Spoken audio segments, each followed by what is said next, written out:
Friðrik og Þorvaldur, til hamingju með sigurinn í kvöld gegn Kýpur. Hvernig fannst ykkur þessi leikur spilast? Bara nokkuð vel. Við gerðum það sem við ætluðum okkur en það náðist ekki stundum á sumum tímapunktum en mér finnst þetta bara nokkuð fínt. Friðrik, framlengdur leikur, þeir jafna með ótrúlegum þrist í lok venjulegs leiktíma. Hvað fannst þér skilja að svona í framlengingunni sem við vinnum með 10 stigum? Við vorum yfirvæðir, við vorum rólegir í sókninni, það tók okkur tíma, spila geggjaða vel og hitta stór skot.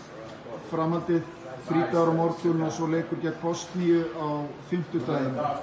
Hvernig líst ykkur á það? Ég held að það væri bara geggjað sko, spila fyrir framan fullt af fólki. Það mætir ekki á margir að hvetja Bosníu. Við verðum bara að mæta tilbúnir og standa okkur bara vel, gera það sem við erum búin að gera og bara, já.